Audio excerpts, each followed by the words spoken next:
Merhaba arkadaşlar.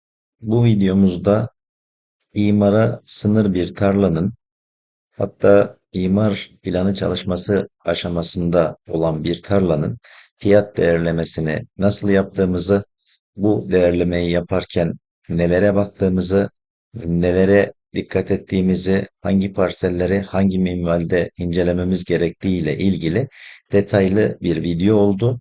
Bir yandan da gerçek bir yatırımcı ile yapılmış olan bir video olması ve fiyatların ne derecede farklılık gösterdiğinin de bize bir gösterge olması açısından da çok güzel bir video oldu. İyi seyirler arkadaşlar. Arazinin eğimini gördün mü abi? Çok fazla değil mi? Bak 108 metre başlıyor burada. 108 metreden kod başlıyor. Bu dalgalanma da var. Dalgalanma da var. Şura zaten çukur. Hmm. Düzlüyor orada bir. 133 metrede Kaçta 28 başlıyor abi? metre 28 metre kod farkı var. 103'te mi başlıyorduk? 103'te başlıyor daha. 33, 30 108'de. metre. %20 kadar eğimi var aşağı yukarı. Bu da Aslında bir dalgalı tarla için gidiyor. güzel bir eğim. Şu dalgalanma olmasa o dalgalanma da hep bataklık olur biliyor musun? Bak şu anki haliyle alakalı Bak baktım. aşağıda çökek ha. Bu uçta çökek. Hı hı. O kayalık mı abi? Şerik alanı çok ciddi manada Kayalık. kullanayım desen harfiyata girer. O nereydi? Burada Kocaeli mı? Yeniköy'dü değil mi? Yeniköy merkez miydi bura? Evet. Maç iskele. Başiskele. Burada imar çalışması yapılıyor abi. 1/1000'lik İmara yakın bir. imara yakın imar çalışması da yapılıyor. Şu anda imar planı yapıyorlar. Karşısının aynı benzerini verecek olurlarsa iki katlı 0,60 emsalli konut imarı verilme ihtimali yüksek. Konut imarlı olursa o zaman buradaki işin rengi biraz daha değişik olabilir. Şu an bir tarla Biz şu fiyatı. anki rengine göre bağlı Tabii derim. canım rengine göre de Evet. geleceğiz. Evet. Gerçekten nasıl kimse o yesin. Aynen. Biz şu anki rengine göre hareket ediyoruz. Eğer tekse bizim işimize yarayacaksa alacağız orayı. Firma çıkınca da bunun ekmeğini yeriz diyorsanız Nerede? Yeniköy merkezdi değil mi? evet. 856 35. 1850 lira ortalama fiyat vermiş. 1467 lira. 2600 lira. Bir de bölgedeki ilanlara bakalım. 60 emsal mesela. Arsa 11 bin lira fiyat vermiş. Ortalama 2000-2500 lira metrekare fiyatı gelir buranın. 3 aşağı 5 yukarı. Burada da zaten 1850 lira ortalama vermiş. Arazinin bizde çok fazla eğimi olmasından dolayı da 1500 lira civarlarında görülebilir. Yerine bakmadan söylüyoruz. Yani bu 1250, 1300 bilemedim 1500 metrekare fiyat. Ne istediler buraya? Bunlar yüksek istiyorlar da. Senin hesabına göre 10 bin lira çıkıyor. 10 milyon çıkıyor. Ha, onlar ne işte? Onlar 25 civarı istiyorlar. Ya. Arazi çok engebeli. Oraya konut imarı verilse bile imar planı çalışması yapılıyor. Muhtemelen bu arazinin topografik yapısındaki şuralar var ya, şu kısımları yeşil alanlara denk getirme ihtimalleri çok yüksek. O zaman belki bu kötü mü olur? Yok, değer kazanma durumu söz konusu olabilir ama çıkacak imarı bilmiyoruz. Şu an çalışma var. O çalışma olduğundan dolayı ne imar geleceğini bilmiyoruz. Muhtemelen de şu kısımları yeşil alan bırakabilirler. Şuradaki gördüğün şu alanların hepsini yeşil alan bırakabilirler. İHA'yı Mesela, vurup geçerler abi. he? İHA'yı vurup geçerler onlara. Ne vururlar diyor? İHA'yı. İdeal tesis alabilirler. He, o zaman da 18 uygulamasını beklemek icap eder. 18 uygulamasını da belediye burada bu bölgede ne zaman yapar, ne zaman eder onu bilemeyiz. Uzun vadeli bir Yani süreç. şu anki imar durumuna baktığımız zaman bak şurada şunun bir tarla üstü. Şu parsel değil. Hemen önündeki parsele bir bakalım. Burası değil. Bunun üstündeki şu parsel. Çok da güzel yeri var. 7848 metrekare. Ama imar durumuna baktığın zaman yapıştırmışlar park alanını Yo, cami, bir dini iki tesis. evet abi. Tamam. Üründe cevap değil. 37, Parkçı 38 abi. işte. 38 ne oldu parsel? 856'ya 38. Burada görünüyor zaten. En güzel yeri kapatmışlar onu. Bak. Parkçı abi. Şuraları da ekoturizm alanı gibi vermişler. Bunların da emsali buradaki konut alanı gibi 0,30-0,60 olmaz. Büyük ihtimal. Burada da 0,10 civarında bir emsal verirler. Yani dolayısıyla buraya da yine benzer şekilde devam ettirebilirler. Aslında arazi düz de bir konumda. Çok da fazla kullanılamaz durumda değil. Şuralara imar vermişler. Şurası da imar dışı kalmış. Şu yeşil alanı muhtemelen devam ettireceklerdir şöyle. Tamamlarlar en kötü. Şurayı da büyütürlerse işte adayı inşaat alanını denk getirmeye bu şekilde bir çalışma yapabilirler. Hani bunu öngöremeyiz abi. O yüzden 25 milyon lira rakam buraya şu anki haliyle yüksek. Kaç metreydi bizim yerimiz? 7.057. 7057 metrekare. Buraya 16 verdiler. 16 milyon geldi mi buraya? Geldi. Ben de 20 verdim. 2,5 lira aşağı yukarı dediğim gibi 2,5 dedim ya. 10 bin lira civarında metresi geliyor. 2,5. 16 milyon çok iyi rakam. Sen takasta 20 verdin anladığım kadarıyla. Yani 3-4 milyon para verecek. 3 milyon civarı para verecek. Geri kalanı ilk 3 milyon çek verecektim. Geri kalanı muadile verdim onlara. Orada aldığım bilgiye göre Tamam. ona sordum. Minimum 20 eder dedi. Araştırmış bakmış. Para kullanacaklardı. 16 milyon da gittiler baktılar. 16 milyon para verdi. Sonra anlaşamadılar. Olan da anlaşamadılar. Yani verecekleri para olanında anlaşamadılar. Sıkışıklardı. Şimdi bu şeyler var ya benim işte girişlerini yaptım şimdi. O kafeterya, Suat'ın altına dairesi. Oradakilerin girişlerini yaptım. Ondan şimdi bana 10 milyon çek verecekler. Suat'a vereceğim. Geri kalanına malzeme falan dediler. Şimdilerde profi var. Ters kan maddesi getiriyorlar. Bundan verecekler. Ben de buraya araya sıkıştırayım dedim.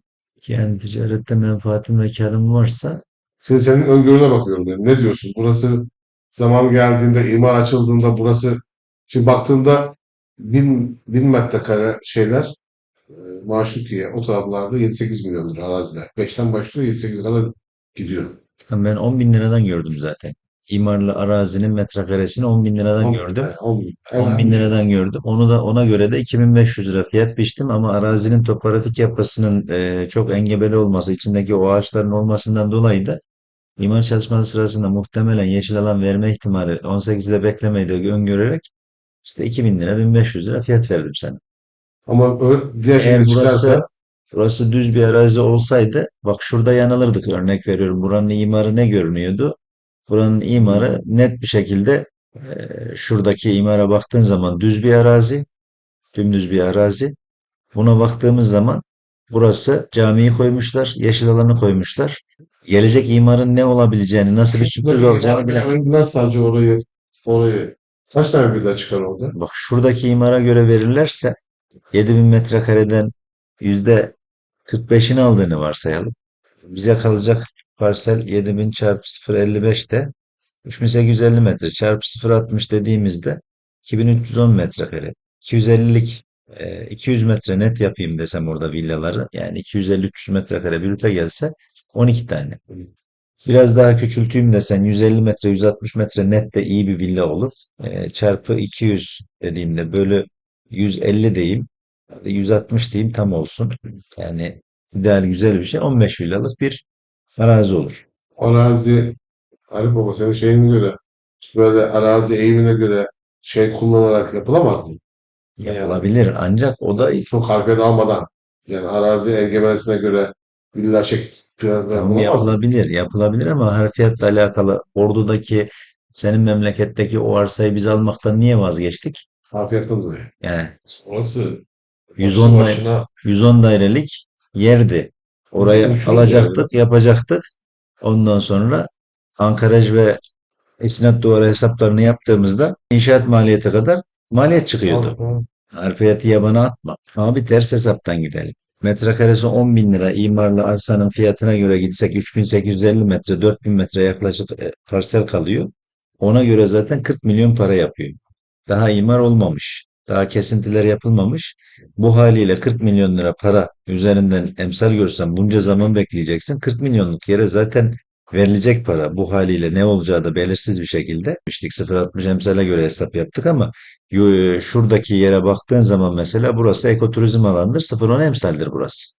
Girelim orayı da. Dur hangi yada parselmiş? 856'ya 17'nin üstü. Bulayım onu da. 856'ya 17. Onun üstündeki parsel. Şurası 856'ya 14. Evet. Gördüğün gibi emsal 0,40'a düştü. Hmax 2 kat 1500. Ama bir öncekinde emsal 0,60'tı.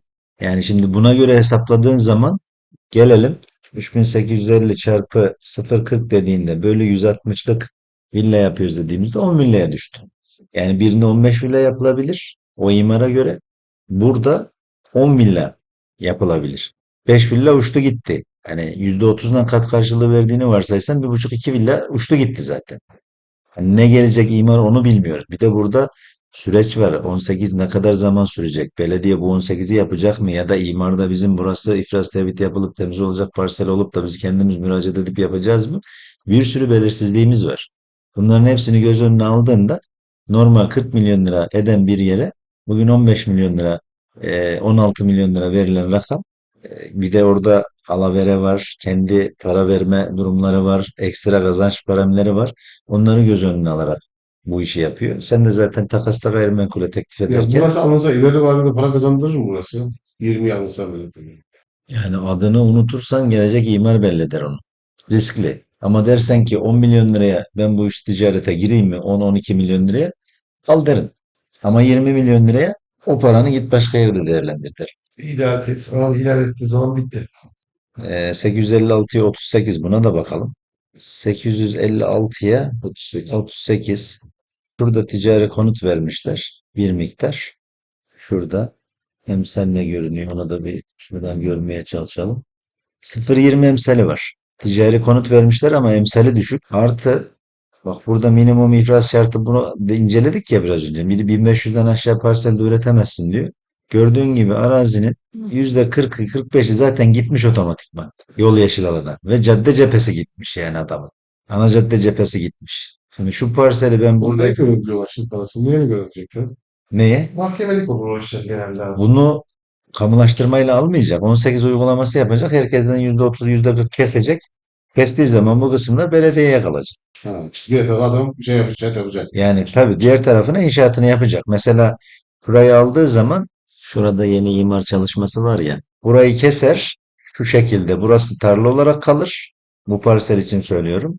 Şuradaki kısmı uygulamaya alır. 18'in içine alır. Şuradan terk ettiği yerler bunların hepsi belediyenin adına geçer. Cami alanı Diyanete verilir. Park alanı şeye verilir. DOP olarak alır burayı. Şu yolları falan terk ettirir. Şuradaki kısmı da parsel olarak verir. Bu kişinin mesela fazla terki olduğu için buradan ne yapar? Şuradan tamamlar buradan fazlasının terkini. Diyelim ki uygulamaya giren bu arsa kaç metreymiş? 7.800 metre. %40'ını kestiğini varsay. 8.000'de yaklaşık olarak 3.200'ünü keser. Şuradan da bir kısım kalıyor ya. Şurayı da alıyor ya. Burayı da çıkartacak. Diyelim 6.000 metrekare kaldı. %40'ını kesti. 2.400 metre de öyle gitti. Para Geri vermez. yok para vermez. 3.600 metre temiz parseli şuradan verir. Şu ticari konuttan 3.600 metre parsel verir bu kişiye. Şurayı da gördün mü? Bak şu yol kenarına tamamen cami ve park alanı yapıyor. Şu parsel şurayı komple almış belediyenin demek ki burada bir şeyi var, inisiyatifi var. Şu kısmı görüyor musun? Komple yeşil alana girmiş mesela. Senin yer bu şekilde yeşil alana girdiğinde ne olur? Bunu mesela alacak karşılığı alıyor olsan abi Al. 15'e, 20'ye yani al abi onlarda duracağına Defteri sende dursun. En kesildikten azından bu sonra kalan parselin yer öyle bir imar durumda parseli şu olur. olarak en yakın Abi adını bölgeden unutalım. verilir. 5 sene sonra bu parsel olur 50 milyon. Anlatabiliyor muyum? Senin o adamlardaki 30 milyonun çöp olur.